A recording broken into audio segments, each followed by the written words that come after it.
فرمان مصطفیٰ صلی اللہ تعالی علیہ وآلہ وسلم ہے، جس نے مجھ پر ایک مرتبہ درود پاک پڑھا اللہ تعالیٰ اس پہ 10 رحمتیں نازل فرماتا ہے اور اس کے 10 گناہ معاف فرماتا ہے اور اس کے 10 درجے بلند فرماتا ہے۔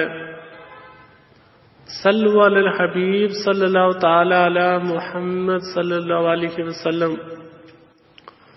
کیا شیطان بھی نیکی کرواتا ہے؟ کیا شیطان بھی انسان سے نیکی کرواتا ہے؟ اگر ایسا ہے تو یہ کیسے پتہ چلے کہ کون سی نیکی شیطان نے کروائی ہے؟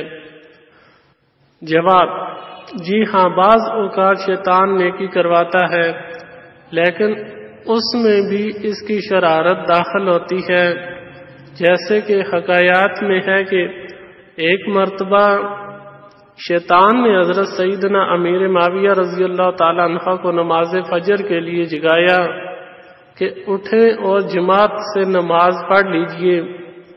آپ رضی اللہ تعالی عنہ نے پوچھا، تو کون ہے؟ تو اس نے کہا، میں شیطان ہوں۔ آپ رضی اللہ تعالی عنہ نے فرمایا، تیرا کام تو نماز سے روکنا ہے، تو نے نماز کے لیے کب سے اٹھانا شروع کر دیا ہے؟ بولا، آپ کو پتہ ہے کہ اگر آپ کی جماعت نکل گئی یا نماز قضا ہو گئی تو آپ اتنے روئیں گے اور توبہ و استغفار کریں گے کہ آپ کو ایک نماز کے بدلے نہ جانے کتنی نمازوں کا ثواب مل جائے گا، یوں ہی آپ کے کہیں درجے بلند ہو جائیں گے، اس لیے میں آپ کو کیسے سونے دوں؟ آپ صرف ایک نماز پڑھ لیں۔ کتاب مثنوی شریف